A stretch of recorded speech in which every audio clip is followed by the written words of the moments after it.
પર સામે નજર કરીશું તો અમદાવાદમાં મેઘાની તોફાની બેટિંગ જોવા મળી રહી છે। સવારથી જ ભારે વરસાદ, સતત ચોથા દિવસથી અમદાવાદમાં ભારે વરસાદ જોવા મળી રહ્યો છે। અંબર સિનેમા પાસે ઘૂંટણસમા પાણી ભરાયા છે। તમામ દ્રશ્યો અમદાવાદ વિસ્તારના જોવા મળી રહ્યા છે, ત્યારે સ્થાનિકોએ પારાવાર હાલાકીનો સામનો કરવો પડી રહ્યો છે। આ વચ્ચે વાત કરીએ કે અમદાવાદમાં ભારે વરસાદના કારણે અનેક જગ્યા પર ભૂવા પણ પડ્યા હતા, જેમાં અનેક સ્થાનિક લોકો અને અનેક રાહદારીઓને પણ હાલાકી વેઠવાનો વારો આવ્યો। તો જન્માષ્ટમીના તહેવારની વરસાદે હાલ તો જમાવટ બોલાવી છે। વહેલી સવારથી જ અમદાવાદમાં અવિરત વરસાદ પણ ખાબકી રહ્યો છે। તો અમદાવાદની વાત કરીએ કે અંબર સિનેમા પાસે ઘૂંટણસમા પાણી ભરાયા છે। તમામ દ્રશ્યો હાલ અમદાવાદના જોવા મળી રહ્યા છે।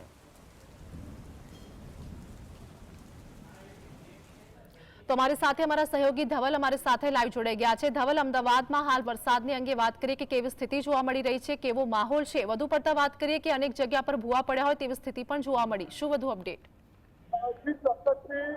વાત કરવામાં આવે તો જે અમદાવાદનો જે વિસ્તાર આવેલો છે તે વિસ્તાર એટલે કે અંબર સિનેમા, તપોવન સોસાયટી અને ઈ કોલોનીનો જે વિસ્તાર છે તે વિસ્તારની અંદર ઘૂંટણસમા પાણી છે તે ભરાયેલા જોવા મળે છે।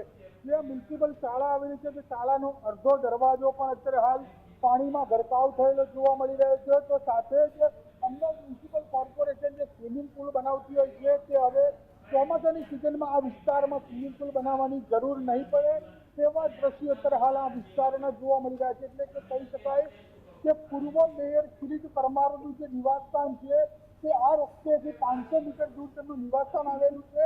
એટલે કે કહી શકાય કે પૂર્વ મેયર રહી ચૂક્યા હોવા છતાં પણ આ વિસ્તારની જે સમસ્યા છે તે હજી સુધી હલ થયેલી જોવા નથી મળતી। જે રિક્ષા ધારક છે તે રિક્ષા લઈને અહીંયાથી નીકળી રહ્યા છે। તમે જે પ્રમાણે દ્રશ્યો જોઈ રહ્યા છો તે પ્રમાણે કે રિક્ષાનું જે આખું ટાયર છે તે ડૂબેલું જોવા મળે છે। કે પોતે ચલાવતા જે જગ્યા ઉપર બેસીને તે આખી રિક્ષા પણ અત્યારે હાલ ડૂબેલી પાણીમાં જોવા મળી રહી છે। એટલે કે કહી શકાય કે અંબર સિનેમાની અંદર જ્યારે 1 ઇંચ જેટલો પણ વરસાદ અહીંયા વરસતો હોય છે ત્યારે આ સમસ્યા અહીંયા યથાવત જોવા મળતી છે। હજી કોઈ પણ સમસ્યાનું નિરાકરણ છે તે અહીંયા લાવવામાં નથી આવ્યું। સ્થાનિક લોકો છે તે પણ ભારે હાલાકીનો સામનો છે તે અહીંયા કરતા જોવા મળે છે। જી ધવલ, અનેક નીચાણવાળા વિસ્તારોમાં પાણી ભરાઈ ગયા છે। સ્થાનિક લોકોને કેવી સમસ્યાઓનો સામનો કરવો પડી રહ્યો છે, તે લોકોનું શું કહેવું છે? તંત્ર તેમની મદદે પહોંચ્યું છે કે નહીં? અનેક પ્રશ્નો છે।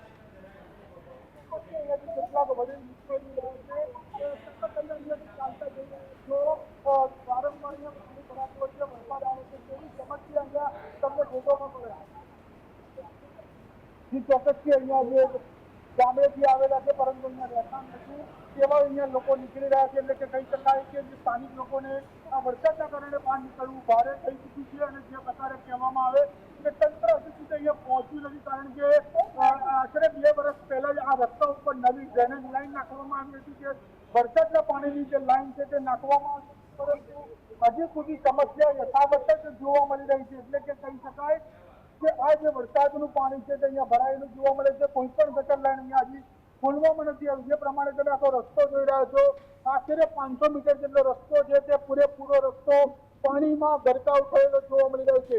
ઘૂંટણસમા પાણી અહીંયા હાલ ભરાયેલા જોવા મળી રહ્યા છે। આ એક જ રસ્તો નહીં પરંતુ આજુબાજુના 4 બાજુના જે ખૂણાના રસ્તાઓ છે તે તમામ રસ્તાઓ જે છે તે પાણીમાં ગરકાવ થયેલા આટલું જોવા મળી રહ્યા છે। એટલે અહીંયાના જે સ્થાનિક લોકો છે ઘરની બહાર નીકળવું પણ અત્યારે હાલ મુશ્કેલ બનેલું જોવા મળે છે। જી ધવલ, અમારી સાથે જોડાવા બદલ, સમગ્ર માહિતી બદલ આપ